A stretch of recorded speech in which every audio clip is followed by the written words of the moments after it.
Muchas gracias por esta presentación. Bueno, humildemente desde mi lugar, yo soy un amante de las imágenes y por supuesto de la ecografía. Eh, Trabajo pues en la clínica Ricardo Palma y les voy a presentar algunos casos, algunas imágenes que he venido desarrollando en esta institución, así como en algunos otros servicios y algunos datos importantes en lo que se concierne a la elastografía en ginecología. Porque la elastografía yo creo que es un campo abierto, relativamente nuevo, es apasionante cuando no hay aún muchos datos, digamos, muy bien estudiados y tenemos un campo grande y abierto para la investigación y para el desarrollo de esta técnica de ecografía.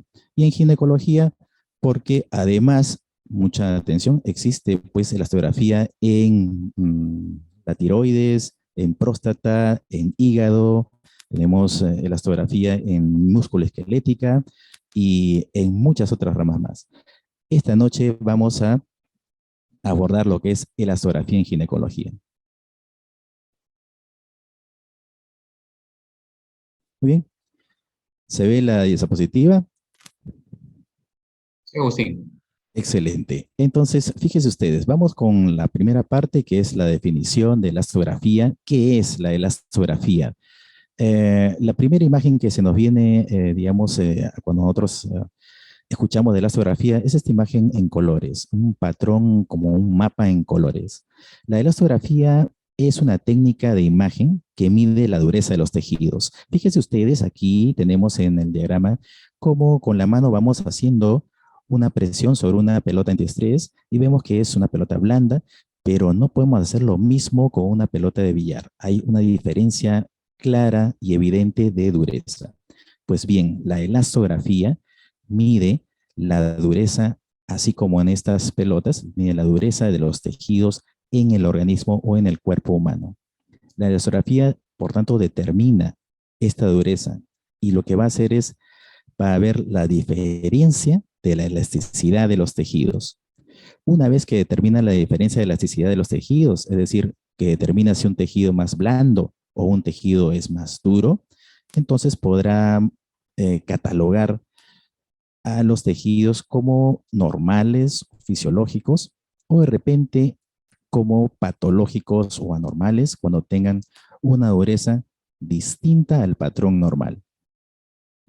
Este es el fundamento de la elastografía. Y aquí estoy yo con un transductor intracavitario, puesto que vamos a nosotros a abordar la parte ginecológica y específicamente en la parte intravaginal eh, de inicio. Así que en este diagrama vemos ya nosotros este patrón de colores, como les decía, que es el mapa de color que la elastografía va a caracterizar muy bien. Entonces, vamos a ver cómo se adquiere esta imagen. Fíjense ustedes, este es un tejido, ¿no?, del cuerpo humano. Aquí tenemos el transductor. Cuando hablamos de elastografía, es un programa, un software integrado ya en el transductor convencional. No es un aparato distinto, ni mucho menos. Simplemente es un aditamento más, como una herramienta que tenemos dentro de nuestro equipo ecográfico, así como lo es el Doppler, así como lo es otra técnica como puede ser el 3D o el 5D. Fíjense que ustedes que para adquirir estas imágenes de elastografía necesitamos hacer, así como en el diagrama, una fuerza o un estrés sobre el cuerpo, de tal manera que vamos a emitir una compresión del tejido. ¿Para qué hacemos esto? Muy bien, lo que sucede es que cuando nosotros hacemos una fuerza de compresión o un estrés, vamos además a comprimir a la imagen de estudio, esa imagen que nosotros queremos averiguar qué dureza tiene. Por eso es que necesitamos este estrés. Hay varias formas de realizar el estrés. El más sencillo y el que se me viene más a la mente de manera más fácil es aplicando nosotros mismos con la mano un poco de estrés sobre el tejido. De esta manera vamos a ir comprimiendo las estructuras. Y fíjense que el ecógrafo va a medir este desplazamiento de los tejidos cuando realizamos el estrés. Y así va a medir si es más blando o más duro. Esto se transforma en un patrón de colores.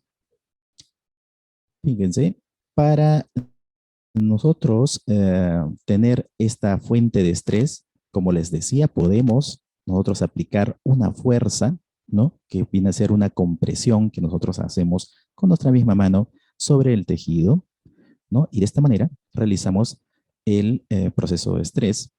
Y esta es la compresión física, es el primer tipo de elastografía, que se denomina semi-cuantitativa o tipo strain. Pero además existe un modo de elastografía que es bastante más, digamos, que tiene otras cualidades, eh,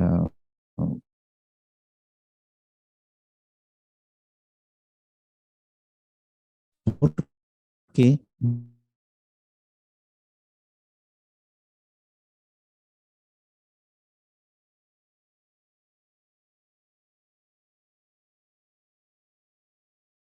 realizar el, estamos en transductor sobre el tejido, pero ya no esta vibración. Vamos a poner aquí el pointer, ¿ok? Va a pasar la vibración de estas ondas y esta va a ir sobre el tejido de estudio. Va a realizar unas fuerzas de cizalla y esta fuerza va a ser medida por el ecógrafo y nos va a dar un valor cuantificable con unas unidades en kilopascales o metros por segundo. Es decir, vamos a tener un valor objetivo. Entonces, el método share wave o cuantitativa es este método donde no necesitamos hacer una presión física. La máquina misma se encarga de emitir la radiación por onda de sonido y las va a transformar en unidades en kilopascales o metros por segundo. ¿Y qué observamos con la elastografía? Volvemos a nuestro esquema inicial. Tenemos el transductor. Queremos estudiar este tejido aquí en color rojo, que tenemos como una tumoración. Y entonces nosotros aplicamos el estrés. Estamos haciendo elastografía tipo strain y lo hacemos de manera repetida para que el ecógrafo pueda determinar la dureza. Una vez que nosotros tenemos esto, simplemente apretamos el botón de elastografía. Lo que va a suceder en la pantalla del ecógrafo es que se va a dividir en dos y tenemos ahí en la mitad izquierda una imagen convencional 2D y en la mitad derecha una imagen con un mapa de color de elastografía. Y este se traduce, según el color, la dureza de los tejidos. Aquí en este ejemplo tenemos que el azul, todo lo que es hacia azul, van a ser tejidos más duros, mientras que todo lo que está hacia el color rojo, los tejidos en color rojo, van a tener mayor suavidad o van a ser más blandos.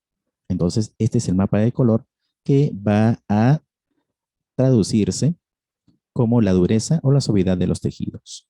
Nos va a caracterizar. Aquí simplemente, si ustedes se fijan bien, se ha montado la imagen del mapa de color sobre la imagen tradicional 2D. Entonces, la astografía no es más que esta montura de la zona de región de interés y ahí vamos a ver nosotros la caracterización de la dureza de los tejidos.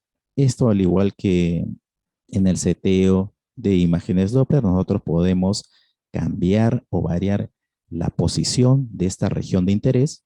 Podemos variar el tamaño también de la región de interés según la patología. Si la tumoración está más hacia un lado, podemos movilizarla. Si es más pequeña, podemos reducir el tamaño de la caja, etcétera. Ahí yo estoy haciendo la compresión y fíjese cómo va variando esta imagen del mapa de color. Los colores, como les decía, indican la suavidad o la dureza. La suavidad en este caso está hacia el lado rojo, la dureza hacia el lado azul. Aquí tenemos la diferenciación esquemática. Lógicamente, los tejidos más blandos se van a comprimir más, los duros no tanto así. Antes de la existencia incluso de la astografía, era interesante cuando realizábamos nuestros estudios en los pacientes, ver la dureza de las lesiones que nosotros íbamos evaluando cuando encontrábamos una imagen de masa. Simplemente lo hacíamos en 2D, pero lo podíamos incluso consignar en nuestros reportes, ¿no? Imagen pétrea, imagen blanda, etcétera. Ahora, esta misma caracterización se puede hacer de manera mucho más rica, porque tenemos nosotros ya este aditamento de elastografía con un patrón específico de color. Aquí podemos hacer el correlato de las diversas patologías entonces con elastografía. Fíjese, aquí está el útero en este esquema, está el transductor en azul y cuando introduzco la sonda intracavitaria para realizar la ecografía intravaginal, hacemos este movimiento de va y ven de manera repetida para provocar el estrés sobre el tejido uterino y de acuerdo a este estrés, van a producirse una serie de valores en color en nuestro mapa de color.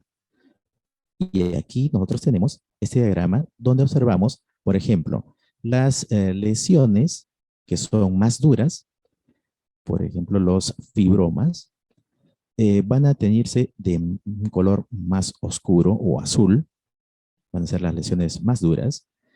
La pared uterina no va a tener tanta consistencia dura. Entonces, el azul que va a teñir a la pared uterina ya no va a ser tan intenso, sino va a ser un azul más pálido. Hay tejidos intermedios, como por ejemplo en lesiones como la adenomiosis, que tendrán un patrón incluso más variado entre el celeste turquesa y a veces el verde. Y hay unos tejidos que son aún más blandos, como tenemos a los intestinos, como tenemos al tejido graso, que van a teñirse de otro color más rojo, porque estos colores o estos tejidos son bastante compresibles. En el año 2011, el doctor Timothy Hall realizó una revisión exhaustiva de los tipos de elastografía hasta ese entonces y resulta de que teníamos al menos 8 formas de producir la elastografía. Aquí yo estoy desarrollando las dos más relevantes para, digamos, nuestro día a día, que son el tipo strain, el tipo shear wave.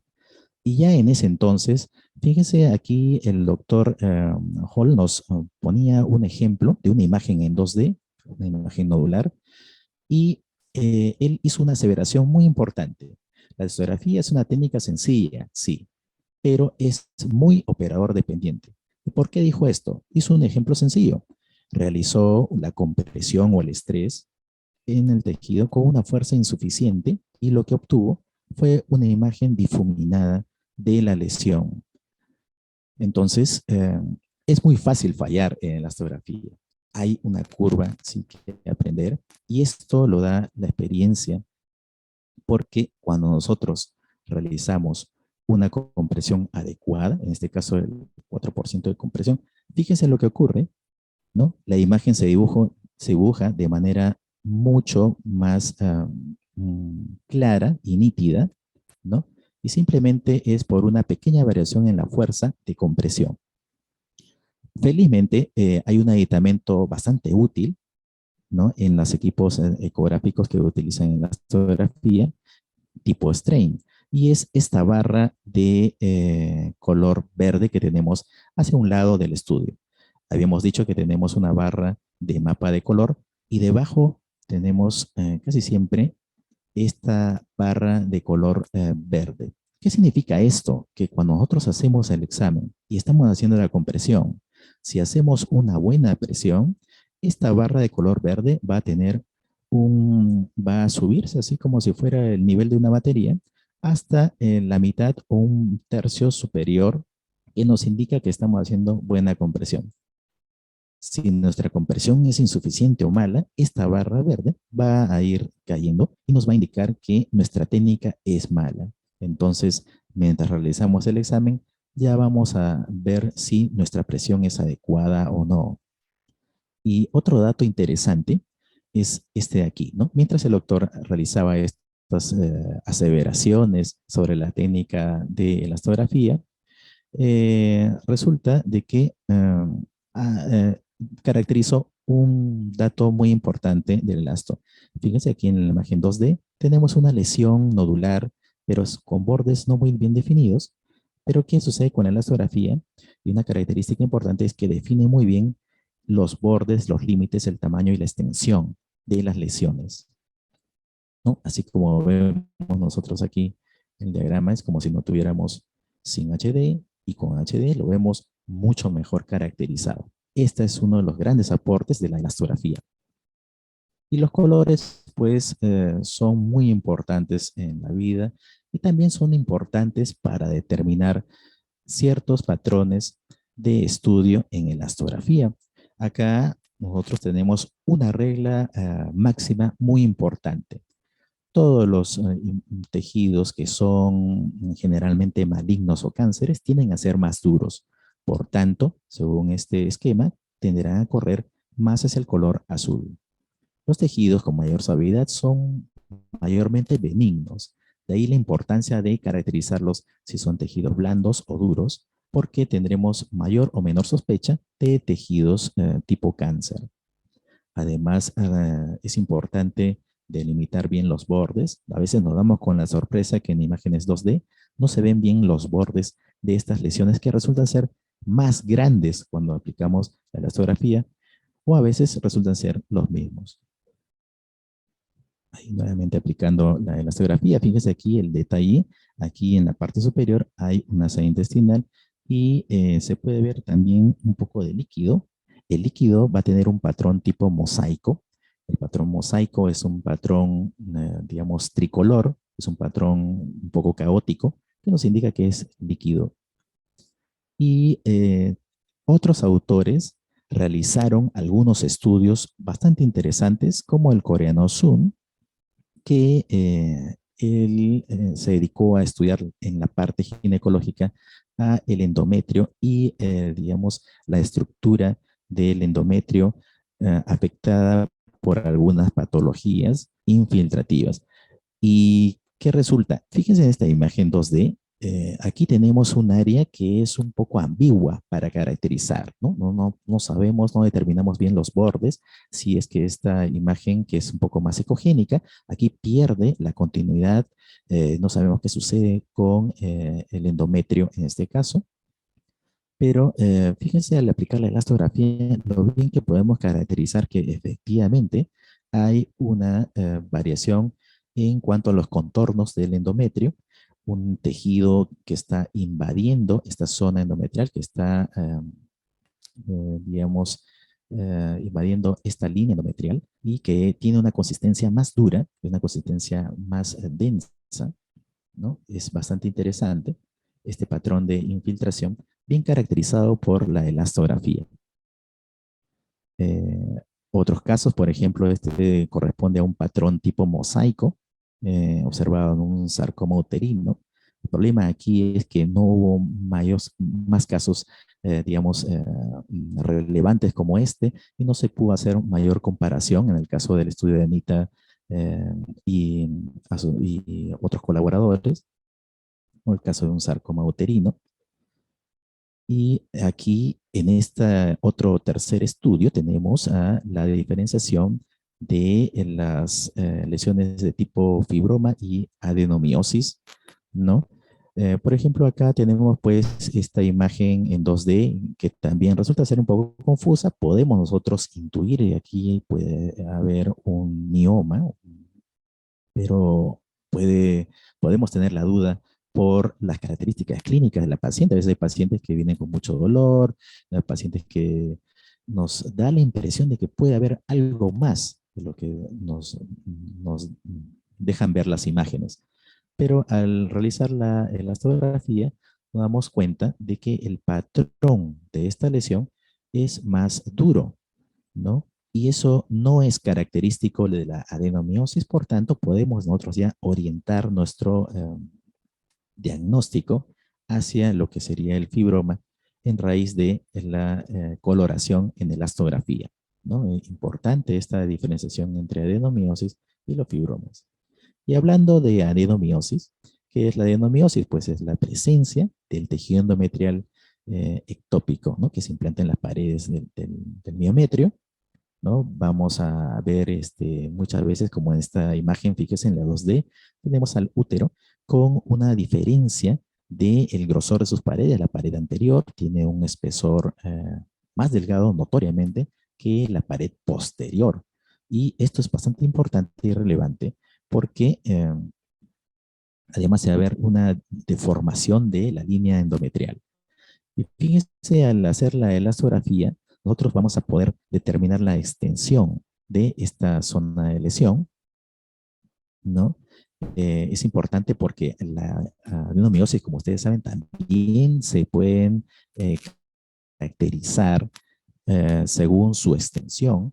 Adenomiosis de tipo leve o tipo masivas o muy difusas. Hay tipo focales también. Y de esto depende mucho el diagnóstico, digamos, y el pronóstico que le podemos dar a esa paciente. Aquí una imagen donde tenemos diversas herramientas para el diagnóstico de adenomiosis, porque la elastografía pues es solamente un aditamento más de todo el arsenal que tenemos nosotros para poder evaluar al útero. En este caso, en la patología de adenomiosis tenemos un incremento del flujo vascular a lo de en el 3D. Fíjense ustedes lo bien que se puede caracterizar este desplazamiento por ese tejido de adenomiosis que invade incluso esta pared y desplaza al endometrio. Y aquí la imagen en elastografía. Y hay que tomar muchas veces las cosas con calma, pero a veces hay que ser bastante cautos en estudios que parecen normales. Nosotros hacemos un examen muchas veces, aquí está el útero, aquí tenemos el ovario izquierdo, y aparentemente todo está normal, la zona de las trompas, la zona de nexos, pero aquí ya vemos un poco de líquido. Pero ¿qué sucede cuando inesperadamente podemos encontrar una densidad distinta a la que nosotros solemos ver? Es importante, a veces nosotros podemos pasar por alto que una imagen de un ovario sin patología puede representar pues una dureza inesperada, y eso nos da pie a hacer mayores estudios en la paciente, mayores estudios clínicos, mayores estudios hormonales.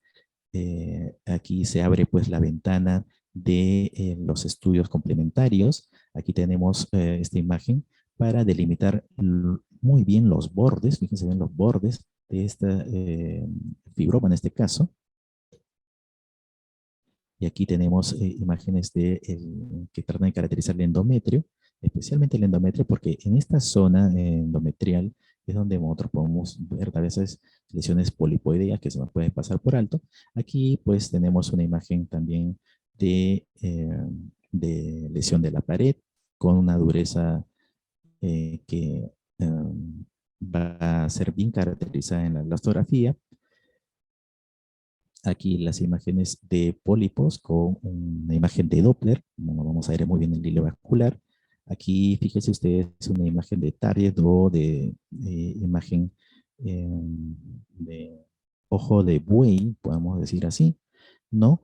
Que caracteriza bien a estas lesiones de polipoideas endometriales, ¿no? Dentro del endometrio, aquí una lesión, un pólipo, ¿no? Con su dureza, según el mapa de color, la parte polipoidea generalmente es más blanda y van a tener un corrimiento de color hacia lo amarillo o rojo. Aquí es mucho más evidente la lesión. Aquí podemos nosotros ver y caracterizar también la extensión, en todo caso, de la lesión polipoidea.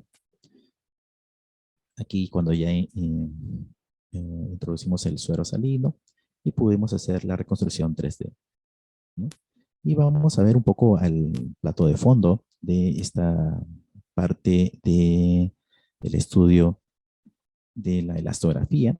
Acá hay una herramienta importante en lo que es la evaluación del cervix, ¿no? La evaluación del cervix ha sido muy estudiada en ginecología, y les traigo a ustedes un estudio de mujeres infértiles, ¿no? Que se les quería hacer un procedimiento de fertilización in vitro. La parte más vulnerable del procedimiento de la fertilización in vitro es precisamente la transferencia de embriones, ¿no? Entonces, cuando nosotros introducimos mediante un catéter a el óvulo fecundado. Esa es la parte más crucial de la fertilización in vitro. Es muy operador dependiente también. eh, y entonces la elastografía nos va a dar una mano con estar prevenidos en pacientes que van a ser casos difíciles cuando se realiza la fertilización in vitro. Porque nosotros lo que vamos a hacer es medir la dureza del cuello uterino previamente al proceso de fertilización in vitro. Y esto porque si tenemos nosotros cuellos bastante homogéneos, tendremos mayor éxito en cuanto a la fertilización in vitro cuando pasamos el catéter. Y cuando tenemos cuellos con mucha heterogeneidad, previamente ya nosotros tendremos listo el estilete, tenemos listo un procedimiento para poder dilatar el cuello y saber de que este procedimiento tiene más chances de fracasar. Entonces podremos ya clasificar de antemano a nuestras pacientes de fertilización in vitro como pacientes fáciles o pacientes de procedimientos probablemente difíciles.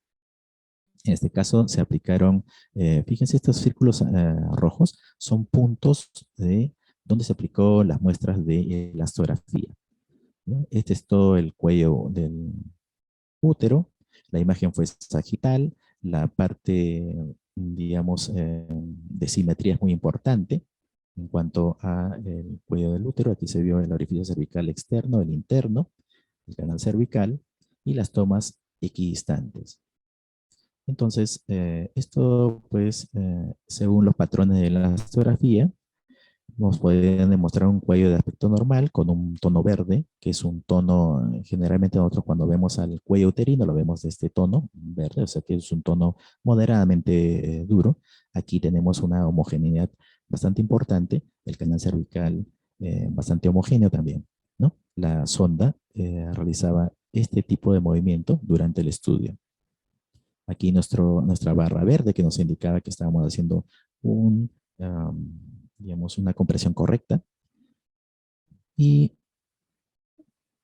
el procedimiento pues, de la elastografía se realiza en el día 2 de la menstruación. Luego se le hace el dosaje de hormona FSH, LH, de estradiol. Se provoca la hiperestimulación ovárica. Hasta el día 15 se va haciendo un seguimiento ovulatorio. Después hacemos lo que es la extracción del óvulo, ¿no? Y posteriormente se realiza recién la fertilización in vitro. Y aquí los resultados. ¿Qué pasaba en estos cuellos homogéneos? La fertilización fue bastante fácil, ¿no? Fíjense ustedes el mapa de color, que es lo más importante en este estudio, que nos trae la elastografía. Es un verde homogéneo. En los casos de pacientes con un cuello, digamos, heterogéneo, donde fue difícil la fertilización in vitro. Y aquí se ve claramente cómo ya este patrón verde homogéneo se pierde con zonas más duras o más azules.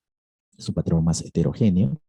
Y hubo un caso de una zona de obstrucción del canal endometrial con una eh, zona de infiltración, incluso en la zona de cuello, con un tejido más denso, ¿no? Acá se ve cómo esta parte de continuidad se pierde y aquí no fue posible la fertilización in vitro de esa manera al menos, ¿no? Los resultados fueron categóricos y la conclusión fue de que la elastografía puede predecir la transferencia embrionaria eh, en algunas mujeres y las cataloga en transferencias fáciles o transferencias que serán difíciles o que se someterán a otro tipo de tratamiento. Y por supuesto, unas cuantas palabras antes de terminar. No podemos dejar pasar a la patología mamaria en la elastografía. Es un método bastante difundido ya hoy en día. Y por supuesto tenemos una clasificación bastante, yo diría, clásica. Eh, Esta es una tabla bastante ya antigua, tiene unos años, clásica porque nos ayuda muchas veces a catalogar a los patrones. El patrón mosaico, como yo les había mencionado, es un patrón de los quistes y esta es la escala de bueno. Aquí tenemos un patrón mayormente blando, ¿no? Que está caracterizada en este caso por este color verde. Y vamos a ver aquí que tiene en realidad un tono moderadamente duro o un poco duro. Los patrones más rígidos o azules van a también caracterizarse y según esta tabla por scores, ¿no? Mientras más patrones más rígidos, los scores van a ser más altos y mientras mayor sea la extensión, los scores serán pues más elevados y nos indicarán mayor cercanía a lesiones de tipo maligna. Esta es una toma que yo realizo en la clínica Ricardo Palma. Fíjese, aquí tenemos un tejido mamario, aquí tenemos una imagen nodular. Aquí apliqué la elastografía y lo que se puede inferir de esta imagen es que es un tejido blando, bastante homogéneo. En el 2D ya vemos que tiene bordes regulares, que no tiene, digamos, calcificaciones ni otras características que nos indiquen alguna sospecha de malignidad. Esta es una lesión sospechosa, bien por sus bordes y bien por la forma heterogénea del contenido. Y en elastografía vemos de que tiene una consistencia un poco blanda, cosa que va en favor de la paciente más bien. Es importante también eh, catalogar que hay en los estudios de la fotografía unas posibilidades o unas zonas o aditamentos que nosotros podemos dirigir la zona de exploración mediante estas imágenes tipo círculos. Nosotros, cuando ponemos en el teclado del ecógrafo, podemos nosotros dirigir estas imágenes para que específicamente midan la dureza en estas zonas circulares. Idealmente debemos nosotros eh, delimitar unas 3 a 5 zonas de la región de estudio, ¿no? Este es el mapa de color. No vamos a medir toda la dureza en este mapa de color. Vamos a medir la dureza en estas zonas circulares, ¿no? Eso es algo que nosotros podemos dirigir. Son las regiones de interés que nosotros podemos dirigir. Normalmente tenemos que ponerlo en las zonas más duras o azules para determinar cuánta dureza alcanza esta zona del tejido comprometido. En nuestra experiencia, los valores mayores a 40 kilopascales de las regiones de interés fueron asociados a lesiones de tipo malignas o cancerígenas, mientras aquellos menores fueron generalmente lesiones benignas. Fíjense que aquí estoy aplicando justamente lo que les decía, estas regiones de interés en las zonas más de mayor sospecha. Y aquí tenemos valores mayores a 40 kilopascales. Aquí tenemos 45, casi kilopascales. Es una lesión que tiene alta sospecha de malignidad. Aquí lo opuesto, tenemos una lesión que tiene 17 kilopascales, de valores bajos, es decir, poca dureza. Esta es una imagen también en 2D que nos da la impresión de que es de tipo benigna, por los bordes, por la consistencia, por su homogeneidad, porque no tiene calcificaciones ni bordes espiculados y porque su diámetro es más horizontal que vertical y por los 9 signos que debemos nosotros también conocer en la diferencia de lesiones benignas y malignas. Aquí otros ejemplos de la astografía. Esto sobre todo para ver si esta lesión tiene mayor extensión en la imagen de la astografía. Tenemos aquí valores bajos de kilopascales. Esta es una elastografía, por tanto, share wave. Todo lo que es con valores absolutos es share wave. No he necesitado aquí hacer la presión para evaluar estos tejidos. Aquí otra lesión muy sugestiva de malignidad con una, digamos, densidad alta que deja una sombra acústica posterior con unos bordes, la parte ondulados y la parte posterior ni siquiera se puede delimitar bien. Y al estudio de la astografía vemos unos valores altos, mayores a 40 kilopascales, ¿no? Todas estas lesiones son sugestivas de malignidad. Espero que hasta este momento no se hayan quedado dormidos, ni mucho menos, porque vamos a terminar con unas recomendaciones muy importantes. Espero de que estas recomendaciones les sean de mucho uso, de mucha practicidad en el día a día. Fíjense, es importante dejar de lado en nuestros reportes las frases pintorescas, el lenguaje ambiguo, aparentemente podría corresponder a... No, no. Tratemos siempre de ser claros y concisos, de no repetir tampoco todo el texto en el informe en la conclusión. No. Mientras más claros seamos, vamos a ayudar más al médico tratante, ¿no? Ahora, hay cosas bastante importantes en la descripción de los estudios y tenemos pues que indicar en el reporte, en los cuadrantes, según el tipo horario, la distancia del pezón, ¿no? Idealmente pues debemos hacer o tener ahí un gráfico en el reporte. Hay también una caracterización de tipo BIRATS de ultrasonido, que es importante tenerlo bien a la mano, porque así como existe para la mamografía, ¿no? También lo tenemos para la ultrasonografía, gracias a la escuela americana, y ya está bastante bien estipulado. Hay también categoría de 0 hasta el 6, ¿no? 0 no concluyente, el 1, 2 y 3 son probablemente benignos, donde el 3 vamos a decirle a la paciente que nosotros tenemos que hacer estudios con intervalos cortos. Desde el 4 hacia arriba son lesiones con más sospecha, con más irregularidad, ¿no? Las lesiones de tipo 5 son muy sugestivas de cáncer y las lesiones de categoría 6 son aquellas que ya se les hizo la biopsia, son cánceres confirmados. Entonces aquí tenemos algunos ejemplos de las categorías de BIRAS de ultrasonido. Fíjese, la categoría 1 pues el tejido normal, la categoría 2, ahí están los quistes, los ganglios intermamarios, algunas prótesis, todo esto se considera categoría 2. La 3, estas imágenes de tipo sólida, pero aparentemente benignas, ¿no? Aquí tenemos los bordes regulares, tenemos los diámetros mayor horizontal que el vertical. A la elastografía no vemos tejido duro. El manejo es generalmente pues benigno, casi no se realiza o no se indica la biopsia, pero en un 2 o 3% cuando crecen, ahí sí hay que hacerle una biopsia para ver qué está pasando.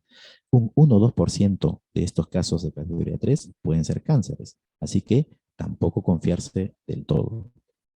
La categoría 4 es cuando ya tenemos estas lesiones más sospechosas porque son más irregulares, porque su morfología así lo indica, ¿no?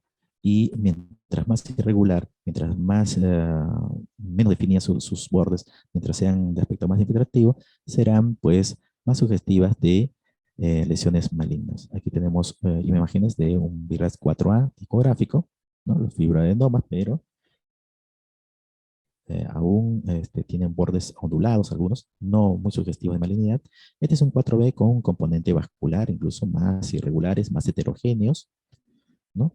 Este resultó ser un carcinoma ductal infiltrante, BRAS 4B, y finalmente los de categoría 5 son nódulos irregulares. A la elastografía vemos una dureza importante. Muchas veces no vemos incluso los bordes más profundos, se pierden muchas veces. Hay mucha asimetría en los tejidos. Este es otro ejemplo de BRAT 5. Y la mayoría demostrada en BRAT 6, evidentemente, un tejido bastante heterogéneo, junto con las lesiones asociadas, ¿no? La distorsión de la arquitectura y, por supuesto, la evaluación de la elasticidad. Entra en estas lesiones asociadas, ¿no? Entonces, con esta pincelada de elastografía, realmente el tiempo queda muy corto. Nosotros tenemos muchísimo que hablar en elastografía. No solamente les mencionaba en ginecología, sino en muchos otros campos. En la parte hepática está bastante avanzada, en la parte tiroidea también, la parte de próstata igualmente, y ni que se diga de la musculoesquelética. Pero nosotros, como les volví a reiterar, tenemos un campo abierto, las investigaciones son bienvenidas y todo el ímpetu y todas las ganas que nosotros podamos tener en cuanto a esta técnica maravillosa de la astografía, pues serán muy bienvenidas. Así que yo me voy despidiendo